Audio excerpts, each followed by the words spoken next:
Head Coach Matt Newby, congratulations on tonight's win. So both of the teams tonight coming out from wins. What was the scouting report and the preparations for this game for tonight? I think we recognised we couldn't underestimate Surrey.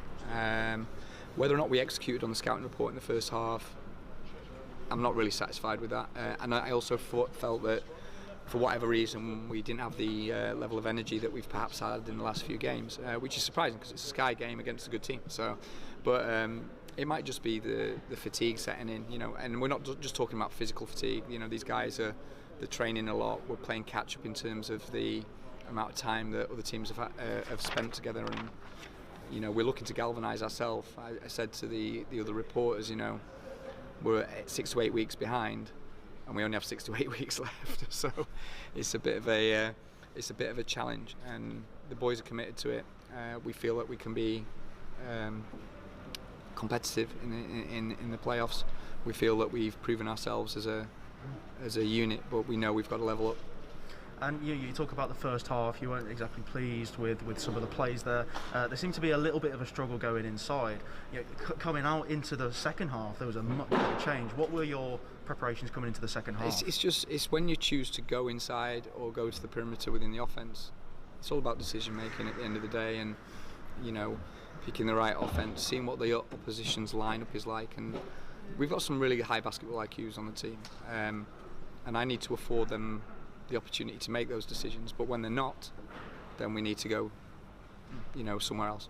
And it's kind of the second full game for the trio of Mike Parks, Elijah Burns and Jordan Williams, as well as that trio of rotations. Have you seen that it's kind of been easier for those bigs to be rotated, and tired legs aren't exactly a factor now? Yeah, but let's not forget that Daniel Johnson-Thompson's back, and he was outstanding in the 2 games against Leicester, and I've got to find a way to blend those combinations together. He probably deserved a shout tonight and didn't get it, and that's sometimes how basketball goes. But once I work it out, I've got to look at what Elijah looks like with Jordan, what Elijah looks like with Mike. Then when you factor Daniel into the situation, what he looks like with Jordan, we already know. Does that make sense? So this is a little bit of I don't want to say a learning experience, because you don't want to do it on the fly, but there's a rationale to it, and I want to see what Elijah looks like with Mike, because I've already seen Daniel with Mike.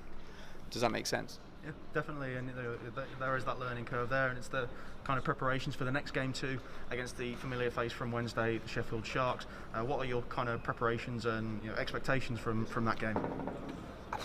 Do you know what, they are going to want blood, aren't they? So we did a very good job with them. There was a big split. Normally,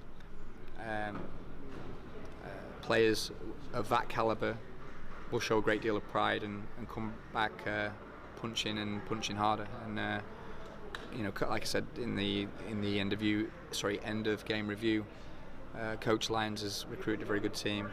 I really like the dynamic that they have. When they play selfless basketball, they can beat anyone in the league. Thank you very much, Coach Matt Newby, and congratulations on the win. Cheers.